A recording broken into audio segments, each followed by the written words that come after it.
दर्शकों, प्रोग्राम गल सोने पंजाब दे विच आप जी का बहुत बहुत स्वागत है। मेरे जैसमिन रात वालों ते सारी डीडी पंजाबी की टीम वालों। इस डीडी पंजाबी की पेशकश दे विच असी अज पहुंचे हैं गणित अजायब घर। गणित जिसनों अक्सर मन्निया जाता है कि डरावना हो सकता है या फिर ये कहा जा सकता है कि रोचक नहीं होंदा। कईयां नूं इस तरह लगता है तो कईयां नूं मज़ेदार भी लगता है। असी अज अपना सोच का दायरा थोड़ा वधा के जानना चाहते हैं कि गणित नूं होर तरह जानण दीआं किहड़ियां-किहड़ियां तकनीकां होणगीआं। होर भी बहुत महत्वपूर्ण गल्लां ने, जिवें कि गणित जो कि एक ऐसा ज्ञान है जिसनूं समझिया नहीं गया सी, खोजिया गया सी। भाव एक कुदरती आविष्कार है जिसनूं जो विग्यानिक सी उन्हां ने जाणिया कि किस तरह अलग-अलग जिहड़े अंक ने उन्हां दी की महत्ता है। इस तरह अज साडे तो बहुत सारा ज्ञान मौजूद है, बहुत सारिया पुस्तकां ने। जदों भी असीं पुस्तकां दा ज्ञान किसी ऐसी जगह दे आके देखते हैं जिथे सामने सजीवी रूप दे विच समझाया जा सके तां साडा जहन उसनूं जल्दी समझदा है। इसलिए आओ दर्शकों, अज चलिए डीडी पंजाबी की टीम दे नाल म्यूजियम दे विच जिसका नाम है मैथमैटिक्स गैलरी, जो कि साइंस सिटी विखे स्थित है। आओ चलिए। भारत शुरू तो ही विज्ञान नूं जानण विच बहुत निपुण रहा है। जिस स्थान ते असीं हुण पहुंच चुके हैं यह है सूरजी घड़ी। सूरजी घड़ी पुराने समय दे विच वक्त देखण लई बनाई जांदी सी। ये काफ़ी विशाल बनाई जांदी सी। इस विच जिवें जिवें पश्चिम तो पूरब वल दिशावां चलदियां सन तां सूरज दीआं रेखा जदों धरती ते किसी वस्तु ते पैंदियां सी तां उवें उवें परछावां चलदा सी। उस तो अंदाज़ा लगाया जा सकदा सी। तां यह है सूरजी घड़ी का मॉडल जिस विच गिणती मिणती का इस्तेमाल हुंदा है। इस दे बारे इत्थे पूरी जानकारी दी गई है। कोई भी उत्तम वास्तुकला का नमूना होवे या फिर कलाए तामीरी बारे ज्ञान होवे या फिर ये कहा जाए कि कोई अजूबा तैयार करना होवे तां उस दे विच इस्तेमाल हुंदी है सही गिणती मिणती। भाव के ज्ञान होना जरूरी है गणित का। आने वाले सैलानियों नूं वैदिक काल विच गणित विषय प्रति भारती योगदान बारे भी इत्थे आके पता लगता है। हर भारतवासी नूं इस गल ते फखर है कि जीरो भाव सिफर का योगदान भारतवासियों ने दिता है गणित की दुनिया दे विच। सब तो प्रथम गणित शास्त्री मन्ने जाते हैं आर्यभट्ट अते ब्रह्मगुप्त जी, जो कि सत्कारयोग शख्सियतां सन, जिन्हां बारे पुस्तकां दे विच बहुत ज्ञान मिलता है कि उन्होंने जीरो की रचना ते उस दे बारे लोकां नूं जाणू भी करवाया। आओ अंदर चलते हैं। असीं हुण पहुंच चुके हैं मैथमैटिक्स गैलरी दे बिल्कुल बाहर। इस तो अंदर हुण असीं जाना है ते विशेष जानकारी हासिल करनी है।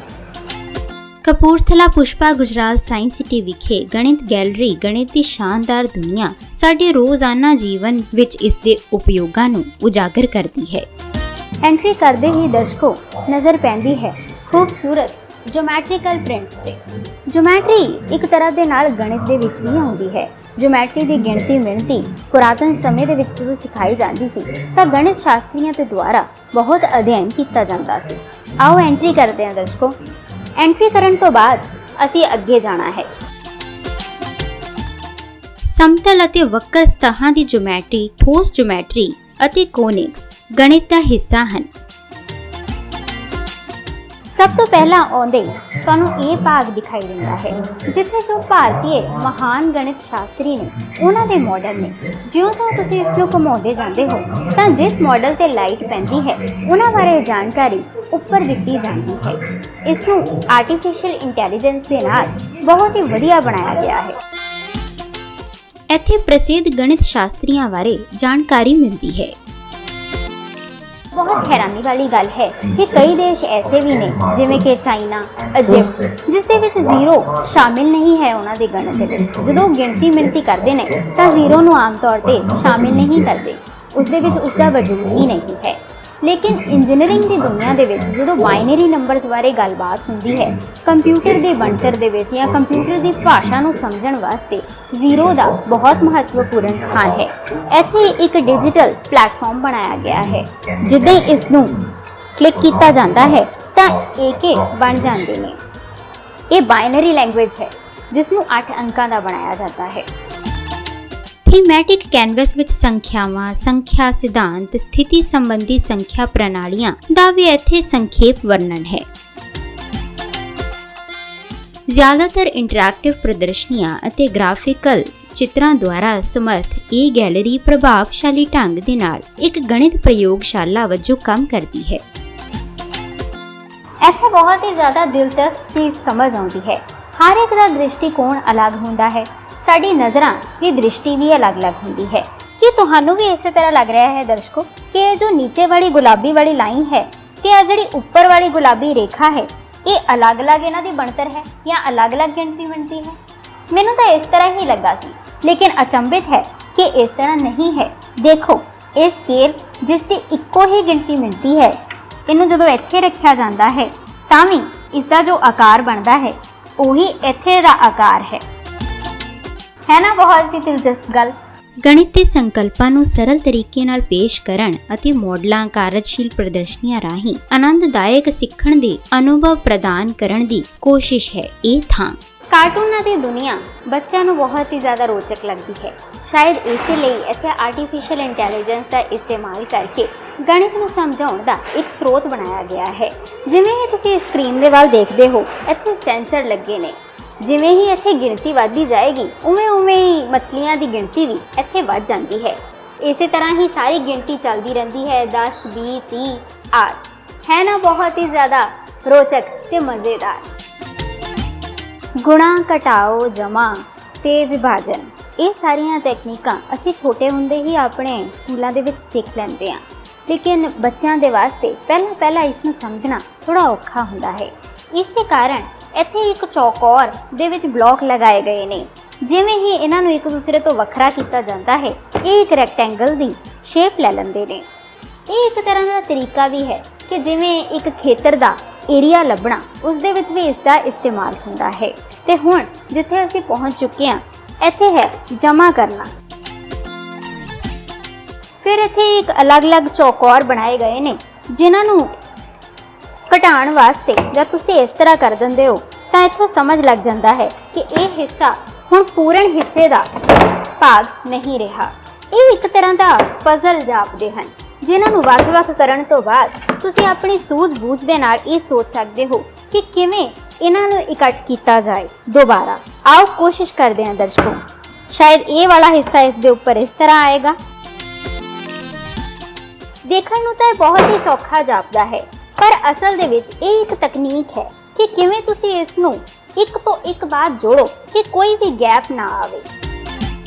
ਜਿਸ ਤਰ੍ਹਾਂ ਹੁਣ ਇਹ ਨਹੀਂ ਜੁੜ ਸਕਦਾ, ਇਸ ਤੋਂ ਪਹਿਲਾਂ ਇਸ ਨੂੰ ਬਾਹਰ ਆਉਣਾ ਪਏਗਾ ਤੇ ਫਿਰ ਹੀ ਇਹ ਅੰਦਰ ਜਾ ਸਕਦਾ ਹੈ। ਇਸ ਸਮੀਕਰਨ ਵਾਸਤੇ ਜਾਣਕਾਰੀ ਪ੍ਰਦਾਨ ਕਰਨ ਲਈ ਇੱਥੇ ਰੱਖਿਆ ਗਿਆ ਹੈ। ਜਿਵੇਂ ਹੀ ਤੁਸੀਂ ਇਸ ਨੂੰ ਹੱਥ ਲਗਾਉਂਦੇ ਹੋ ਤਾਂ ਇਹ ਬਲੌਕ ਅਲੱਗ-ਅਲੱਗ ਆਕਾਰ ਦੇ ਨੇ, ਜੋ ਕਿ ਇੱਕ ਦੂਸਰੇ ਦੇ ਨਾਲ ਜਮਾ ਹੋ ਕੇ ਕਿਸੇ ਤਰ੍ਹਾਂ ਦਾ ਆਕਾਰ ਬਣਾ ਸਕਦੇ ਨੇ। ਜਿਸ ਤਰ੍ਹਾਂ ਇਹ ਇੱਕ ਬਲੂਪ੍ਰਿੰਟ ਨਜ਼ਰ ਆ ਰਿਹਾ ਹੈ, ਇਹ ਇੱਕ ਇਮਾਰਤ ਦੀ ਤਰ੍ਹਾਂ ਤੁਸੀਂ ਇਸ ਨੂੰ ਆਪਣੇ ਦ੍ਰਿਸ਼ਟੀਕੋਣ ਦੇ ਵਿੱਚ ਦੇਖ ਸਕਦੇ ਹੋ, ਜੋ ਕਿ ਇੱਕ ਤਰ੍ਹਾਂ ਦਾ 3D ਮਾਡਲ ਅਖਵਾਉਂਦਾ ਹੈ ਅਤੇ ਉਸਦੇ ਛੋਟੇ ਭਾਗ ਇਹ ਜਾਣਨ ਲਈ ਮਦਦ ਕਰਦੇ ਨੇ ਕਿ ਕਿਹੋ ਜਿਹੇ ਕਮਰੇ ਹੋਣੇ ਚਾਹੀਦੇ ਨੇ ਜਾਂ ਫਿਰ ਕੀ ਗਿਣਤੀ ਮਿਲਦੀ ਹੈ। ਇਹ ਮਾਡਲ ਬਹੁਤ ਹੀ ਜ਼ਿਆਦਾ ਜਾਣਕਾਰੀ ਪ੍ਰਦਾਨ ਕਰਦਾ ਹੈ। ਪਹਾੜਾ ਸਿੱਖਣ ਵਾਸਤੇ ਇਸ ਦਾ ਇਸਤੇਮਾਲ ਹੋ ਸਕਦਾ ਹੈ। ਜਿਸ ਸੰਖਿਆ ਨੂੰ ਦਬਾਇਆ ਜਾਂਦਾ ਹੈ, ਉਸ ਦਾ ਪਹਾੜਾ ਇਸ ਤੇ ਨਜ਼ਰ ਆਉਣ ਲੱਗ ਜਾਂਦਾ ਹੈ। ਇਹ ਸੰਖਿਆਵਾਂ ਜਾਣਕਾਰੀ ਪ੍ਰਦਾਨ ਕਰਨ ਦੇ ਨਾਲ ਬਹੁਤ ਖੂਬਸੂਰਤ ਜਾਪਦੀਆਂ ਨੇ। ਇਹ ਦੇਖਣ ਦੇ ਵਿੱਚ ਕਿੰਨਾ ਦਿਲਚਸਪ ਲੱਗਦਾ ਹੈ। ਜਦੋਂ ਅਸੀਂ ਇੱਕ ਸੋਟੀ ਦੇਖਦੇ ਹਾਂ ਤਾਂ ਬਿਲਕੁਲ ਨਹੀਂ ਸੋਚਿਆ ਜਾ ਸਕਦਾ ਕਿ ਉਸ ਨੂੰ ਇਸ ਤਰ੍ਹਾਂ ਦੇ ਨਾਲ ਤਿਰਛਾ ਘੁਮਾ ਕੇ ਗੋਲ ਆਕਾਰ ਦੇ ਵਿੱਚ ਇਸਤੇਮਾਲ ਕਰਕੇ ਘੁਮਾਇਆ ਜਾ ਸਕਦਾ ਹੈ, ਲੇਕਿਨ ਇੱਥੇ ਕਿੰਨੀ ਆਸਾਨੀ ਦੇ ਨਾਲ ਇਹ ਹੋ ਰਿਹਾ ਹੈ। ਜਦੋਂ ਪੁਸਤਕਾਂ ਦੇ ਵਿੱਚ ਅਸੀਂ ਹਾਈਪਰਬੋਲਾ ਬਾਰੇ ਸਮਝਦੇ ਹਾਂ ਤਾਂ ਬਹੁਤ ਔਖਾ ਲੱਗਦਾ ਹੈ, ਲੇਕਿਨ ਇੱਥੇ ਬਹੁਤ ਆਸਾਨੀ ਦੇ ਨਾਲ ਇਸ ਨੂੰ ਦੇਖ ਕੇ ਸਮਝਿਆ ਜਾ ਸਕਦਾ ਹੈ। ਇੱਥੇ ਇੱਕ ਗ੍ਰਾਫ ਬਣ ਰਿਹਾ ਹੈ ਤੇ ਅਕਸਰ ਇਹ ਸਮਝਾਇਆ ਜਾਂਦਾ ਹੈ ਕਿ ਜਦੋਂ ਨੀਲੀ ਲਾਈਨ ਜਾਂਦੀ ਹੈ ਤਾਂ ਅਸੀਂ ਨੀਲੇ ਆਕਾਰ ਬਾਰੇ ਸੋਚਣਾ ਹੈ, ਜਦੋਂ ਲਾਲ ਹੈ ਤਾਂ ਲਾਲ ਬਾਰੇ, ਹਰਾ ਹੈ ਤਾਂ ਹਰਾ ਬਾਰੇ। ਦੇਖਣ 'ਚ ਨਹੀਂ ਸਮਝ ਆਉਂਦਾ ਕਿ ਕਿਉਂ ਇਹ ਜਾਣਨਾ ਜ਼ਰੂਰੀ ਹੈ, ਲੇਕਿਨ ਜੇ ਤੁਸੀਂ ਨੀਚੇ ਨਜ਼ਰ ਘੁਮਾਓਗੇ ਤਾਂ ਇਹ ਪਤਾ ਲੱਗਦਾ ਹੈ ਕਿ ਇਹ ਇੱਕ ਤਰ੍ਹਾਂ ਦੇ ਨਾਲ ਅੰਦੇਸ਼ਾ ਹੈ ਕਿ ਕਿਹੜਾ ਆਕਾਰ ਕਿੰਨਾ ਭਰ ਚੁੱਕਾ ਹੈ। ਇਸ ਕਾਰਨ ਇੱਥੇ ਇਸ ਨੂੰ ਸਮਝਣਾ ਬਹੁਤ ਆਸਾਨ ਹੋ ਜਾਂਦਾ ਹੈ। ਸਕਰੀਨ ਤੇ ਗ੍ਰਾਫ ਬਣੇ ਜੋ ਸਾਨੂੰ ਦਿਖਾਈ ਦਿੰਦੇ ਨੇ, ਉਹਨਾਂ ਦੇ ਰਾਹੀਂ ਨਾਲ ਤਰਲ ਦੇ ਪੱਧਰ ਦੀਆਂ ਉਚਾਈਆਂ ਵਿੱਚ ਆਈਆਂ ਤਬਦੀਲੀਆਂ ਸਾਨੂੰ ਬਹੁਤ ਆਸਾਨੀ ਦੇ ਨਾਲ ਨਜ਼ਰ ਆ ਜਾਂਦੀਆਂ ਨੇ। ਕਈ ਆਕਾਰ ਸਮਝਣੇ ਬਹੁਤ ਸੌਖੇ ਹੁੰਦੇ ਨੇ, ਜਿਵੇਂ ਕਿ ਤ੍ਰਿਕੋਣ ਜਾਂ ਚੌਕੌਰ ਜਾਂ ਫਿਰ ਆਇਤਕਾਰ। ਅਲੱਗ-ਅਲੱਗ ਤਰ੍ਹਾਂ ਦੇ ਆਕਾਰ ਪਾਏ ਜਾਂਦੇ ਨੇ, ਲੇਕਿਨ ਉੱਥੇ ਸਾਨੂੰ ਗੁੰਝਲਦਾਰ ਚੀਜ਼ਾਂ ਸਮਝਣੀਆਂ ਥੋੜ੍ਹੀਆਂ ਔਖੀਆਂ ਹੋ ਜਾਂਦੀਆਂ ਨੇ, ਜਿੱਥੇ ਆਕਾਰ ਥੋੜ੍ਹੇ ਅਲੱਗ ਹੋ ਜਾਣ, ਜਿਵੇਂ ਕਿ ਸ਼ੰਕੂ ਬਾਰੇ ਜਾਣਕਾਰੀ ਕਰਨਾ ਜਾਂ ਫਿਰ ਅਰਧ ਚੌਕੌਰ ਜਾਂ ਫਿਰ ਜਿਵੇਂ ਕਿ ਅਰਧ ਗੋਲਾ ਜਾਂ ਗੋਲਾ ਆਕਾਰ। ਜਦੋਂ ਇਹਨਾਂ ਸਭ ਦਾ ਮਿਸ਼ਰਣ ਬਣ ਜਾਂਦਾ ਹੈ ਤਾਂ ਉਹਨਾਂ ਚੀਜ਼ਾਂ ਨੂੰ ਸਮਝਣਾ ਪੁਸਤਕਾਂ ਦੇ ਵਿੱਚ ਥੋੜ੍ਹਾ ਔਖਾ ਹੁੰਦਾ ਹੈ, ਪਰ ਮਾਡਲਾਂ ਦੇ ਰਾਹੀਂ ਤੁਸੀਂ ਇੱਥੇ ਆ ਕੇ ਆਸਾਨੀ ਦੇ ਨਾਲ ਸਮਝ ਸਕਦੇ ਹੋ। ਜਿਵੇਂ ਕਿ ਤੁਸੀਂ ਇਸ ਦੇ ਵਿੱਚ ਦੇਖ ਸਕਦੇ ਹੋ ਕਿ ਨਿਚਲਾ ਹਿੱਸਾ ਅਰਧ ਗੋਲਾਈ ਦੇ ਵਿੱਚ ਹੈ ਤੇ ਉੱਪਰ ਇੱਕ ਸਿਲੰਡਰ ਦੀ ਤਰ੍ਹਾਂ ਇਸ ਨੂੰ ਦਿਖਾਇਆ ਗਿਆ ਹੈ। ਕੁਝ ਸਿਧਾਂਤ ਹੁੰਦੇ ਨੇ ਗਣਿਤ ਦੇ, ਜਿਵੇਂ ਕਿ ਅਸੀਂ ਇਹ ਜਾਣਦੇ ਹੀ ਹਾਂ ਕਿ ਜਦੋਂ ਵੀ ਕੋਈ ਚੀਜ਼ ਖਾਲੀ ਹੁੰਦੀ ਹੈ ਉਸ ਦਾ ਭਾਰ ਘੱਟ ਹੁੰਦਾ ਹੈ, ਲੇਕਿਨ ਜਦ ਉਹ ਭਰ ਜਾਂਦੀ ਹੈ ਤਾਂ ਉਸ ਦਾ ਭਾਰ ਜੋ ਹੁੰਦਾ ਹੈ ਉਹ ਵੱਧ ਜਾਂਦਾ ਹੈ। ਜਦੋਂ ਕੋਈ ਵੀ ਲਿਕੁਇਡ ਕਿਸੇ ਦੇ ਵਿੱਚ ਪਾਇਆ ਜਾਂਦਾ ਹੈ ਤਾਂ ਸਤ੍ਹਾ ਦਾ ਭਾਰ ਵੱਧਦਾ ਹੈ। ਉਸ ਚੀਜ਼ ਦਾ ਏਰੀਆ ਮਾਪਿਆ ਜਾਂਦਾ ਹੈ, ਜੋ ਕਿ ਬਹੁਤ ਹੀ ਔਖੀ ਤਰ੍ਹਾਂ ਦੇ ਨਾਲ ਫਾਰਮੂਲਿਆਂ ਦੇ ਰਾਹੀਂ ਅਸੀਂ ਮਾਪਦੇ ਹਾਂ। ਲੇਕਿਨ ਜਦੋਂ ਅਸੀਂ ਇੱਥੇ ਮਾਡਲਾਂ ਨੂੰ ਵੇਖਦੇ ਹਾਂ ਤਾਂ ਇਹ ਕਾਫੀ ਆਸਾਨ ਹੋ ਜਾਂਦਾ ਹੈ ਇੱਕ ਦੂਸਰੇ ਦੇ ਨਾਲ ਉਹਨਾਂ ਨੂੰ ਮਿਲਾ ਕੇ ਸਮਝਣਾ। ਤੇ ਇੱਥੇ ਸ਼ੀਸ਼ੇ ਵੀ ਲਗਾਏ ਗਏ ਨੇ ਜੋ ਕਿ ਇਹ ਦੱਸਦੇ ਨੇ ਕਿ ਜੇ ਇਸ ਦੀ ਡੂੰਘਾਈ ਥੋੜੀ ਵਧਾ ਦਿੱਤੀ ਜਾਏ, ਜੇ ਇਸ ਦੀ ਸੰਖਿਆ ਵਧਾ ਦਿੱਤੀ ਜਾਏ ਤਾਂ ਇਹ ਕਿਸ ਤਰ੍ਹਾਂ ਦਾ ਦਿਖੇਗਾ। ਹੈ ਨਾ ਦਿਲਚਸਪ ਗੱਲ। ਜੋ ਬਹੁਤ ਵੱਡੇ ਬ੍ਰਿਜ ਬਣਾਏ ਜਾਂਦੇ ਨੇ ਉਸ ਦੇ ਵਿੱਚ ਵੀ ਇਹ ਮਿਰਰ ਤਕਨੀਕ ਦਾ ਇਸਤੇਮਾਲ ਕੀਤਾ ਜਾਂਦਾ ਹੈ ਉਸ ਦੇ ਮਾਡਲ ਬਣਾਉਣ ਦੇ ਵਿੱਚ। ਸਾਨੂੰ ਸਮੱਸਿਆਵਾਂ ਨੂੰ ਹੱਲ ਕਰਨ ਅਤੇ ਗਣਿਤ ਦੀ ਅੰਦਰੂਨੀ ਸੁੰਦਰਤਾ ਦੀ ਕਦਰ ਕਰਨ ਵਿੱਚ ਕਿਵੇਂ ਮਦਦ ਕਰਦੇ ਹਨ ਇਹ ਮਾਡਲ? ਇਹ ਤਾਂ ਇੱਥੇ ਆ ਕੇ ਜਦੋਂ ਉਤਸੁਕਤਾ ਵੱਧਦੀ ਹੈ ਉਦੋਂ ਮਹਿਸੂਸ ਹੁੰਦਾ ਹੈ।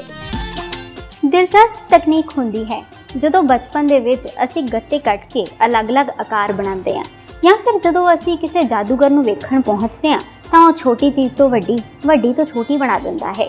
ਸੋਚਣ ਵਾਲੀ ਗੱਲ ਹੈ ਕਿ ਕਿਨਾਰਿਆਂ ਦੀ ਗਿਣਤੀ ਜਾਂ ਫਿਰ ਇੱਥੇ ਦਿਖ ਰਹੇ ਮਾਡਲ ਦੇ ਫਲਕ ਜਾਂ ਸਿਖਰ ਹੀ ਇਹ ਚੀਜ਼ ਕਰ ਸਕਦੇ ਨੇ। ਆਓ ਦੇਖਦੇ ਹਾਂ ਅੱਗੇ। ਸਭ ਤੋਂ ਪਹਿਲਾਂ ਇੱਥੇ ਦੇਖਦੇ ਹਾਂ, ਇਹ ਇੱਕ ਤਰ੍ਹਾਂ ਦਾ ਤ੍ਰਿਕੋਣ ਦਿਖਾਈ ਦੇ ਰਿਹਾ ਹੈ, ਜਿਵੇਂ ਕਿ ਤੁਸੀਂ ਇੱਥੇ ਦੇਖ ਸਕਦੇ ਹੋ। ਆਓ ਇਸ ਨੂੰ ਬਦਲ ਕੇ ਦੇਖਦੇ ਹਾਂ।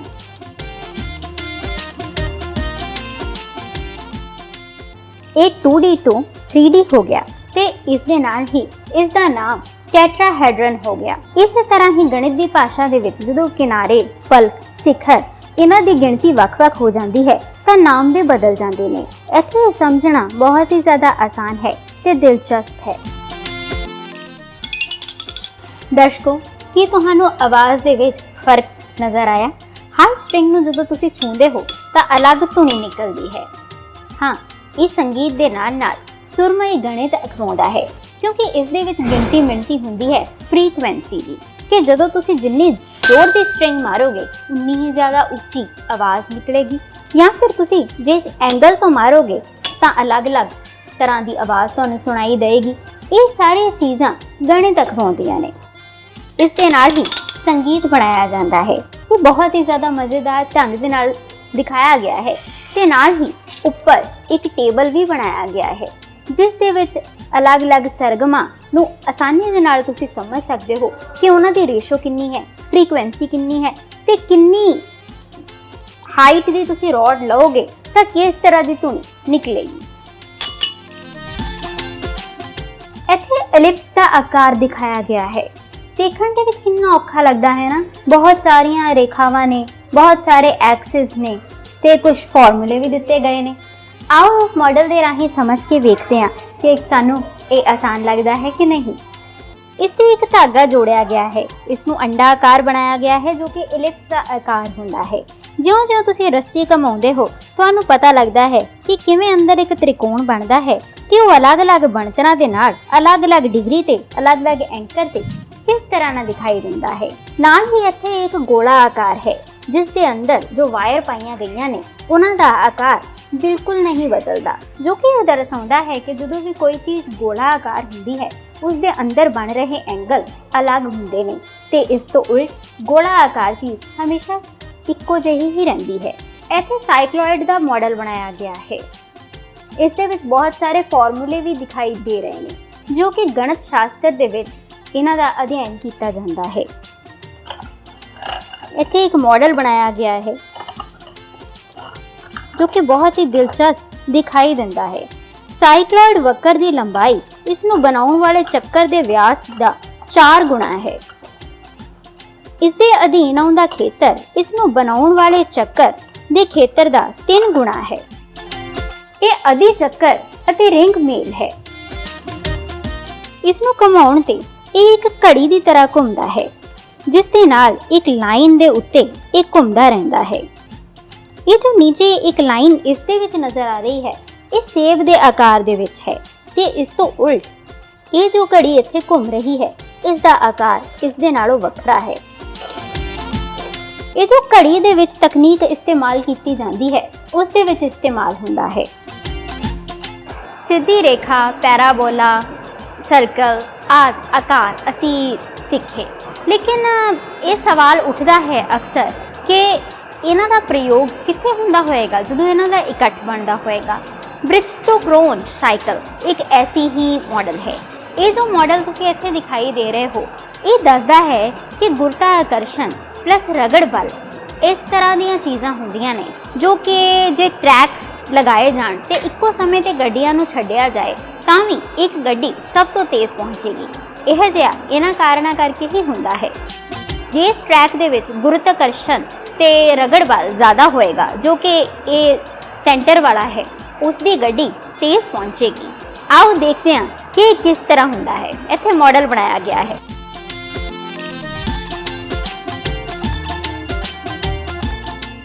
ਇਹ ਵਾਲੀ ਸਭ ਤੋਂ ਤੇਜ਼ੀ ਨਾਲ ਆਈ ਹੈ ਨਾ, ਤੇ ਇਸ ਦੀ ਗਤੀ ਦਰਸ਼ਕੋ ਉੱਪਰ ਦਿੱਤੀ ਗਈ ਹੈ। ਸ਼ਾਇਦ ਜਦੋਂ ਪੁਲ ਬਣਾਏ ਜਾਂਦੇ ਹੋਣਗੇ ਤਾਂ ਉਸ ਦੇ ਵਿੱਚ ਇਹਨਾਂ ਮਾਡਲਾਂ ਦਾ ਇਸਤੇਮਾਲ ਕੀਤਾ ਜਾਂਦਾ ਹੋਵੇਗਾ, ਇਹ ਜਾਣਨ ਵਾਸਤੇ ਕਿ ਕਿਸ ਤਰ੍ਹਾਂ ਸਮੇਂ ਨੂੰ ਬਚਾਇਆ ਜਾ ਸਕਦਾ ਹੈ।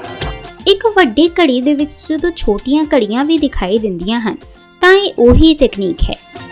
ਇੱਥੇ ਬਹੁਤ ਸਾਰੇ ਪਲੈਟੋਨਿਕ ਸੋਲਿਡਸ ਦੇ ਮਾਡਲ ਦਿਖਾਈ ਦਿੰਦੇ ਨੇ।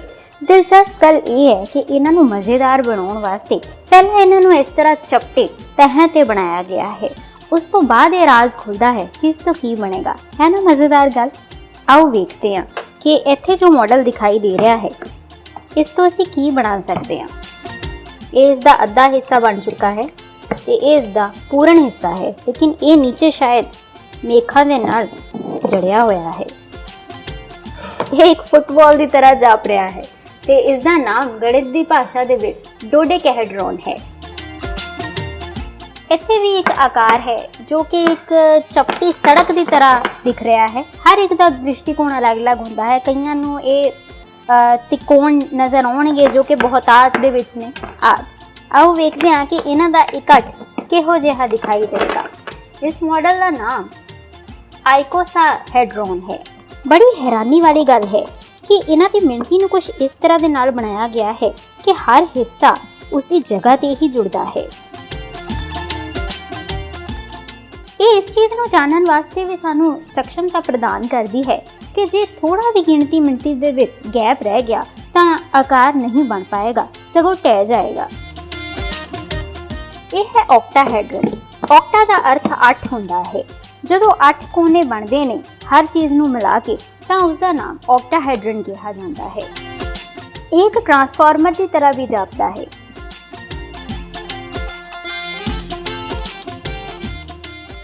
ਜਿਓਮੈਟਰੀ ਵਿਗਿਆਨ ਦੇ ਵਿੱਚ ਗਣਿਤ ਦਾ ਹਿੱਸਾ ਹੈ।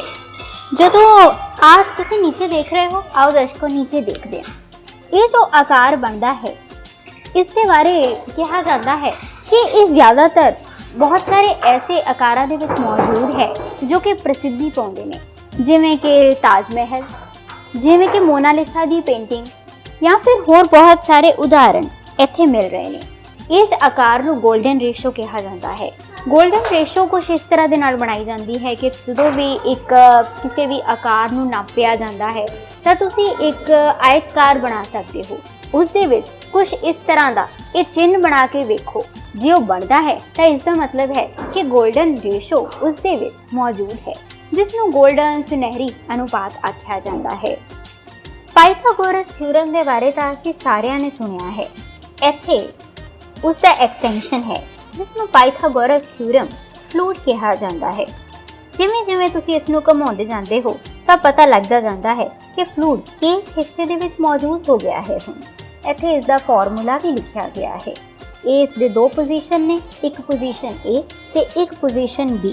ਇਸ ਨੂੰ ਸਮਝਣਾ ਇੱਥੇ ਬਹੁਤ ਹੀ ਜ਼ਿਆਦਾ ਆਸਾਨ ਹੈ। ਇੱਥੇ ਪਾਇਥਾਗੋਰਸ ਥਿਊਰਮ ਦੇ ਜੋ ਬਲੌਕਸ ਹੁੰਦੇ ਨੇ ਉਹਨਾਂ ਦੇ ਹਿੱਸੇ ਨੇ। ਵਿਦਿਆਰਥੀ ਅਕਸਰ ਇਸ ਨੂੰ ਸਹੀ ਆਕਾਰ ਦੇ ਵਿੱਚ ਲਗਾ ਕੇ ਪਾਇਥਾਗੋਰਸ ਥਿਊਰਮ ਦੀਆਂ ਪੋਜੀਸ਼ਨਾਂ ਬਣਾ ਲੈਂਦੇ ਹਨ।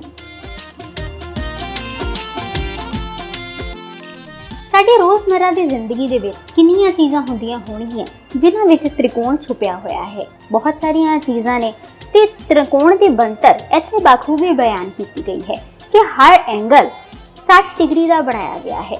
ਇਹ ਜੇ ਤ੍ਰਿਕੋਣ ਦਾ ਉੱਤੇਲਾ ਹਿੱਸਾ ਨੀਚੇ ਲੈ ਕੇ ਆਂਦਾ ਜਾਵੇ ਤਾਂ ਉਹ ਇੱਕ ਐਨਵੈਲਪ ਦੀ ਤਰ੍ਹਾਂ ਬਣ ਜਾਂਦਾ ਹੈ, ਤਾਂ ਐਂਗਲ 180 ਡਿਗਰੀ ਦਾ ਹੋ ਜਾਂਦਾ ਹੈ।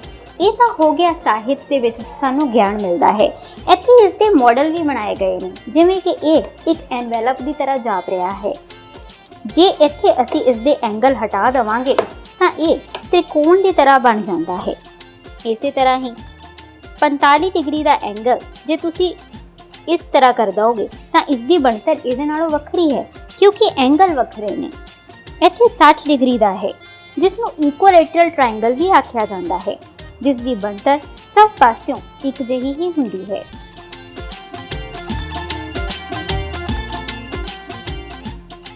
ਅਸੀਂ ਬਹੁਤ ਵਾਰ ਸੁਣਿਆ ਹੈ ਕਿ ਪੁਰਾਣੇ ਸਮੇਂ ਦੇ ਵਿੱਚ ਜਦੋਂ ਰਾਜੇ ਮਹਾਰਾਜੇ ਜੰਗ ਦੇ ਵਿੱਚ ਜਾਇਆ ਕਰਦੇ ਸਨ ਤਾਂ ਉਹ ਇੱਕ ਤਰ੍ਹਾਂ ਦਾ ਮਾਇਆ ਜਾਲ ਜੰਗ ਦੇ ਮੈਦਾਨ ਦੇ ਵਿੱਚ ਬਣਾ ਦਿੰਦੇ ਸਨ, ਜਿਸ ਤੋਂ ਨਿਕਲਣਾ ਸੰਭਵ ਨਹੀਂ ਸੀ, ਜਿਵੇਂ ਕਿ ਚੱਕਰਵਿਊਹ।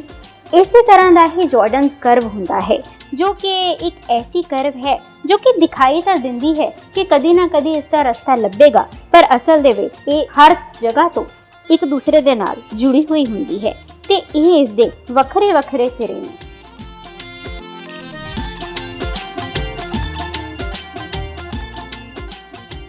ਇੱਥੇ ਬਹੁਤ ਸਾਰੇ ਫਰੇਮ ਵੀ ਬਣਾਏ ਗਏ ਨੇ ਜੋ ਕਿ ਅਲੱਗ-ਅਲੱਗ ਆਕਾਰ ਦੇ ਵਿੱਚ ਨੇ। ਛੋਟਾ ਚੌਕੌਰ, ਵੱਡਾ ਚੌਕੌਰ, ਤ੍ਰਿਕੋਣ ਜਾਂ ਫਿਰ ਹੈਗਜ਼ਾਗਨ। ਇਹ ਦੇਖਣ ਦੇ ਵਿੱਚ ਸ਼ਾਇਦ ਆਸਾਨ ਲੱਗ ਸਕਦਾ ਹੈ ਕਿ ਤੁਸੀਂ ਇਸ ਨੂੰ ਇਸ ਤਰ੍ਹਾਂ ਟਿਕਾਣਾ ਹੈ, ਲੇਕਿਨ ਜਦ ਤੱਕ ਸਹੀ ਬਣਤਰ ਦੇ ਉੱਤੇ ਇਹ ਨਹੀਂ ਆਏਗਾ, ਇਹ ਨਹੀਂ ਟਿਕੇਗਾ।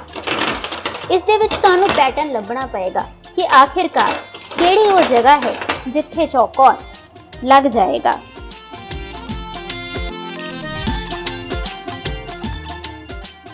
ਦਰਸ਼ਕੋ, ਅਸੀਂ ਆਮ ਤੌਰ ਤੇ ਦੇਖਿਆ ਕਿ ਪਹੀਏ ਹਮੇਸ਼ਾ ਗੋਲ ਹੀ ਹੁੰਦੇ ਨੇ, ਲੇਕਿਨ ਵਿਗਿਆਨ ਦੇ ਚਮਤਕਾਰ ਤੇ ਗਣਿਤ ਦਾ ਸੁਮੇਲ ਤੁਸੀਂ ਦੇਖ ਰਹੇ ਹੋ। ਇਹ ਜੋ ਬਾਈਸਾਈਕਲ ਹੈ, ਇਸ ਦੇ ਜਿਹੜੇ ਪਹੀਏ ਨੇ ਇਹ ਚੌਕੌਰ ਦੇ ਵਿੱਚ ਨੇ।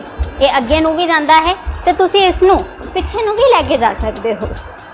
ਇਸ ਦੇ ਨਾਲ ਹੀ ਅਸੀਂ ਉਮੀਦ ਕਰਦੇ ਹਾਂ ਸਾਡੇ ਸਾਰੇ ਪਿਆਰੇ ਦਰਸ਼ਕਾਂ ਨੂੰ ਅੱਜ ਦਾ ਪ੍ਰੋਗਰਾਮ ਬਹੁਤ ਪਸੰਦ ਆਇਆ ਹੋਵੇਗਾ। ਅਗਲੀ ਵਾਰੀ ਫੇਰ ਮੁਲਾਕਾਤ ਹੋਏਗੀ ਇਸੇ ਪ੍ਰੋਗਰਾਮ ਤੇ ਗੱਲ ਸੁਣੇ ਪੰਜਾਬ ਤੇ। ਤਦ ਤੱਕ ਲਈ ਆਪਣਾ ਕੀਮਤੀ ਸਮਾਂ ਦੇਣ ਲਈ ਬਹੁਤ ਬਹੁਤ ਧੰਨਵਾਦ ਦਰਸ਼ਕੋ।